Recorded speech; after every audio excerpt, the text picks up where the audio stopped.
Islamabad world bank चयो आहे त हिकु साल जे दौरान वधीक 1 करोड़ 30 लख पाकिस्तानी ग़ुर्बत जो शिकार थी विया आहिनि। वर्ल्ड बैंक जे रिपोर्ट मूजिबि हिकु साल दौरान वधीक 1 करोड़ 30 लख पाकिस्तानी ग़ुर्बत जो शिकार थी विया आहिनि। रिपोर्ट मूजिबि ग़ुर्बत जी शरह वबाई मर्ज़, बोर्ड ऐं मैक्रो इकनॉमिक बहरान सबबि पैदा थियल मुआशी हलचल जी अक्सी आहे। कोरोना जे दौरान 2019 में पाकिस्तान में ग़ुर्बत 1.9% मां वधी 24.6% थी वई हुई।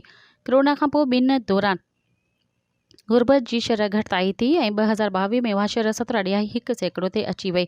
वर्ल्ड बैंक जी रिपोर्ट मूजिबि 2023 जे दौरान बोर्ड सबबि इंफ्रास्ट्रक्चर तबाह थी वियो, जंहिं सबबि ज़रई पैदावार में घटिताई थी ऐं महांगाई में इज़ाफ़ो थियो। मुआशी बहरान सबबि ग़ुर्बत जी शरह ॿीहर इज़ाफ़ो थी वियो। मज़दूरनि जी घटि आमदनी ऐं ग़ुर्बत में वाध जो बुनियादी सबबु रही आहे।